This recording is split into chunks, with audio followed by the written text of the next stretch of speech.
Teheran on lõksus omaenda kontrollimatus sõjas. Trump saabus Pekingisse sellel kolmapäeval 2026 aasta 13 mail, kui Iraan üritas näidata kontrolli Hormuzi väinas, kuid päeva sündmused näitavad midagi muud.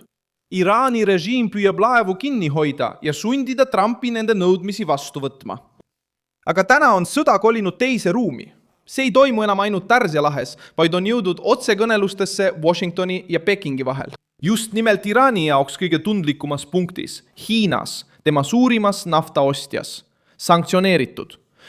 Trump ütles, et tal ei ole vaja Hiina abi sõja lõpetamiseks, kuid tegi selgeks, et kavatseb sellest teemast Xi Jinpingiga pikalt rääkida. Ja siit sünnibki lõks. On teateid ja tugev spekulatsioon, et Peking teeb Trumpi surve all koostööd Ameerika Ühendriikidega. Ja see ongi see, mida revolutsionäärid kõige rohkem kardavad, sest Iraan kaotab just selles punktis oma hapniku. Ja Trump saab uue põhjuse, et Teherani vastu majandussurvet veelgi suurendada. Ma räägin sulle sellest kõigest kohe. Aga nüüd tahad sa kindlasti olla selle kanali tellija, et olla jätkuvalt hästi informeeritud. Reaalajas info, parima ajakirjandusliku kvaliteediga, mida kunagi nähtud. Usaldusväärsuse standardil Milson Alvese. Tänase päeva kõige olulisem sündmus polnud ainult Trumpi visiit Hiinasse, et Iraanis toimuva sõja kulgu suunata. See oli Hiina supernafta tankeri nimega Yuan Huahu liikumine, mis lahkus Hormuzi väinast, vedades 2 miljonit barrelit Iraagi naftat, mitte Iraani oma. Pärast enam kui 2 kuu pikkust kinnijäämist Pärsia lahes, Reutersi andmetel seisab laev nüüd Omaani lahes, Ameerika Ühendriikide mereväe blokaaditsooni lähedal. See detail muudab päeva tõlgendust. Trump ei läinud Hiinasse abi paluma, ta läks arvet esitama. Hiina ostab suure osa Iraani sanktsioneeritud naftast.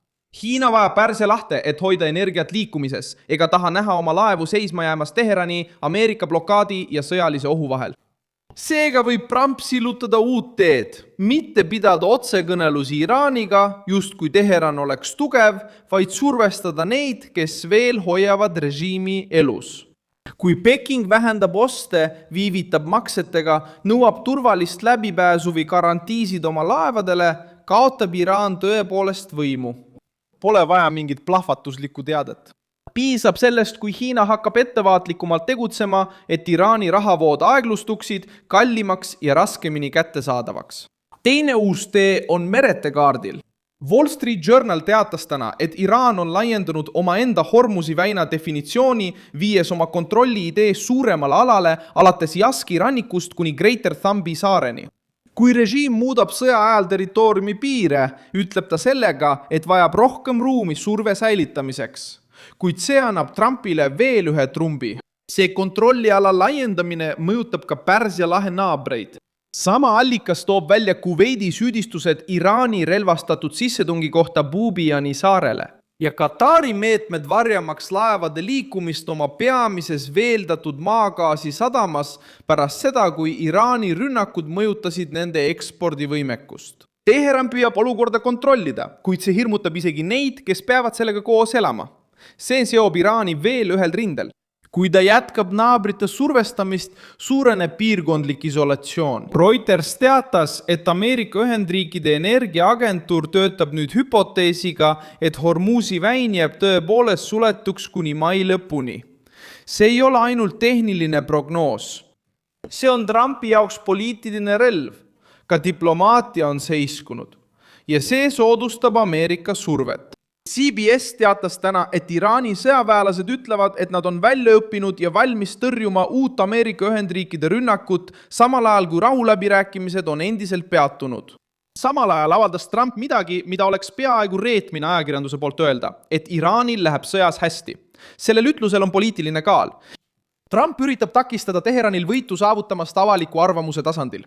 Iraan püüdis algatada kurnamissõda, kuid nüüd hakkab see sõda tema enda vastu töötama. Trump võib seevastu spekuleerida korraga 4 käiguga. Lasta Xi'l tunda Hiina sõltuvuse raskust Pärsia lahest. Lasta Araabia riikidel kaevata Iraani ebastabiilsuse üle. Lasta turul süüdistada Teherani energiakatkestuses.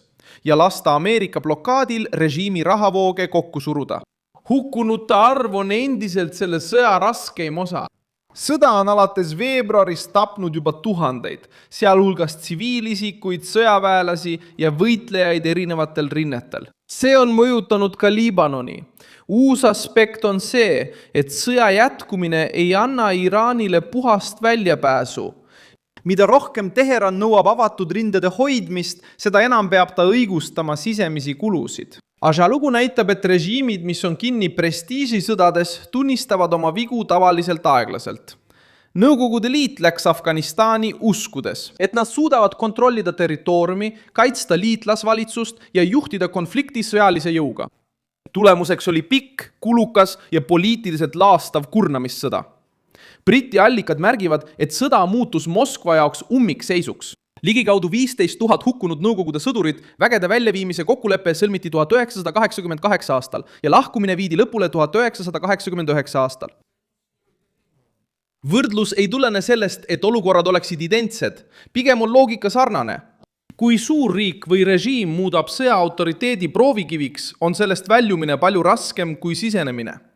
Teised riigid näitavad samuti, kuidas see lõks töötab. Venemaa muutis sõja Ukraina vastu jõuprooviks. Selle tulemusena pidi ta leppima sanktsioonide, sõjaliste kulude ja suurema sõltuvusega partneritest. Venezuela kasutas välispoliitilist vastasseisu sisekontrolli õigustamiseks, kuid majandus maksis ränka hinda ja isolatsioon süvenes. Bashar al-Assadi Süüria jäi ellu tänu välisabile, kuid ta kaotas praktilise suveräänsuse liitlastele, kes hakkasid territooriumil käsutama. See on Iraani jaoks karm õppetund. Kui valitsus vajab sõda, et näida tugevana, hakkab ta sõjast sõltuma, et püsima jääda. Ja kui ta sellest sõltub, kaotab ta vabaduse rahu teha. Just seda punkti püüabki Donald Trump praegu ära kasutada. Ta ei pea teesklema, et Iraanil pole relvi ega mõjuvõimu. Kõige targem samm on näidata, et see mõju on muutunud koormaks. Iraan kontrollib osa sellest läbipääsust, kuid nüüd pannakse talle süüks läbipääsu ebaturvalisust. Iraan püüab kasutada Hiinat kui elutähtsat ostjat. Aga nüüd räägib Trump Xiga ajal, mil Hiina laevad seisavad silmitsi ohuga Pärsia lahes. Iraan püüab laiendada oma Hormuzi definitsiooni, kuid see hirmutab naabreid, eksportijaid ja kindustusandjaid. Iraan ähvardab uutele rünnakutele vastata, kuid iga ähvardus tugevdab ameeriklaste seisukohta, et Teheran on ebastabiilsuse keskpunkt. Nüüd ei pea järgmine samm olema kohene rünnak. Uus tee võib olla vaiksem ja Teherani jaoks ohtlikum. Washington võib survestada Iraani naftaga seotud ettevõtteid. Pekingiga võidakse läbi rääkida Hiina laevade riskide vähendamise üle. Rahvusvahelise missiooni julgustamine mereturvalisuse tagamiseks ja blokaadi säilitamine survevahendina. Selles olukorras jätab Trump Iraani väliselt karjuma, kuid sisemiselt veritsema. Mina olen Milson Alves, rahvusvaheliste suhete asjatundja ja minu eesmärk on hoida sind iga päev tõepärase infoga hästi kursis. Uudiste lingid on videokirjelduses. Pane sellele videole like, telli kanal ja vaata lõpus kommentaare, et olla veelgi rohkem seotud Milson Alvesi kogukonnaga.